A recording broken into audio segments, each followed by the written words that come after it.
Prime Minister Narendra Modi gave a massive call for austerity. Austerity, he has explained in many ways: reduce the oil consumption, use the public transport, prefer work from home, don't buy the gold for a year, avoid buying foreign commodities, avoid foreign travel. So, he listed several aspects of the austerity plan. And immediately after this austerity plan, there has been an increase of petrol and diesel prices by 3 rupees, and subsequently after 5 days another 90 paise increase. The media reports suggest that much more is to come in the coming days. So, there can even be an increase of rupees 20 to 30 per litre or so. I don't know whether that will happen or not, but when you see these two developments one after the other, what does one get, what kind of impression one gets? There can be two possible explanations. One possible explanation is there is an impending oil shock. India is heading for an oil shock, and Prime Minister is preparing for that oil shock. So, he wanted the nation and the government to prepare for the oil shock. The second opinion, the second possible explanation is, well, there are problems with the oil sector, and oil sector induced external sector, but this austerity call is more to do with preparing the people for a big burden of price rise. So, because politicians know how to show, how to put things in a perspective that people will not feel embittered. So, let us look at the facts here. Firstly, is India really heading for oil shock? Not just India, the entire world is obviously facing, if not an oil shock, a precarious situation, because one of the major centers of oil and gas, the Middle East, is facing a serious war. So, obviously, any disturbance in the Middle East will cause this massive disruption in the oil supplies. And after that, there is also the Strait of Hormuz blockade by Iran and naval blockade of Iran by US. So, these blockades have actually closed the transit of oil. So, therefore, the strategic petroleum reserves, even if any country has, they are also depleting, and India failed to keep the strategic petroleum reserves in a proper way. I will explain that little later, but the point here is there is a challenge in the oil sector. There is no dispute about it. Nobody knows when will the war end, and the war clouds are looming large over the Persian Gulf with Trump's latest threat to Iran. Iran is stubborn, refuses to succumb to the American pressure. So, nobody knows what will happen. So, this uncertainty is certainly a bad news for the oil dependent economies like India. So, that is the point which I wanted to make first. But the point here is, here I would like to ask the two questions. So, if we link this situation with the price increases, two obvious questions come. The first question is, what was the price, global price of oil, or at least the Indian basket of global crude, which essentially mean the kind of crude we import, was around $108 when Narendra Modi assumed office. What was the price of petrol then?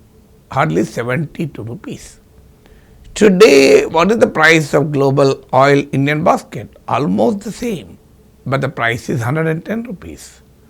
So, why is this difference? Well, it may be result of rupee devaluation, but beyond rupee devaluation, there seems to be yet another aspect. That aspect is the huge tax burden Modi government imposed.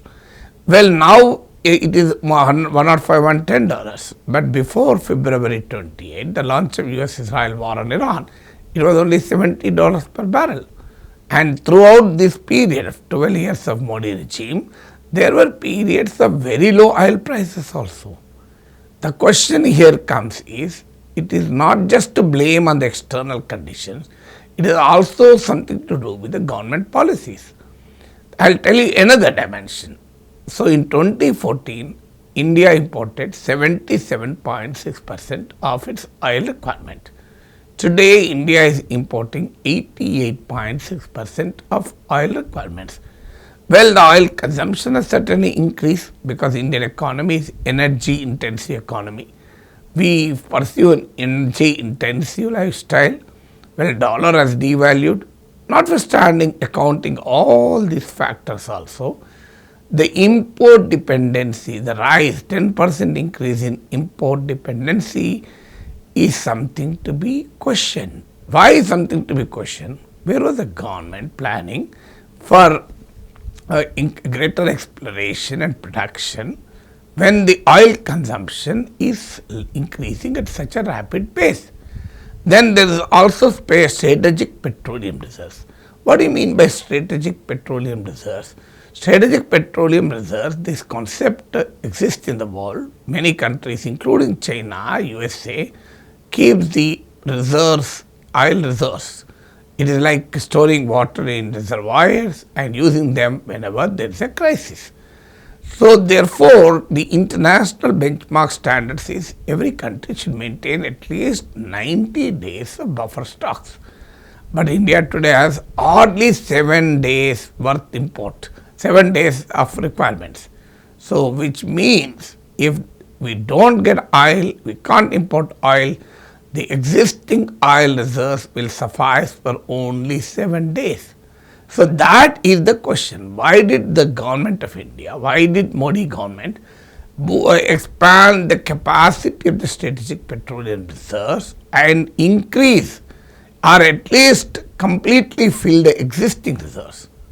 The government needs to explain. Unfortunately, government is completely silent on this big failure. Estimates suggest that only 64% of the existing capacity is filled. So where was the government? So when the oil prices even plummeted to $25 per barrel during COVID, subsequently also it was $40, $50, $60, and finally it was $70 even before the commencement of war. So the government should have used this low oil price regime to boost the strategic petroleum reserves, and it was a complete failure of the policy. And as a result, when we talk about Atmanirbharta, we talk about many things, but ultimately on the ground this is the situation. So that is the fundamental question. So then the question number 3 is, where is the oil diplomacy?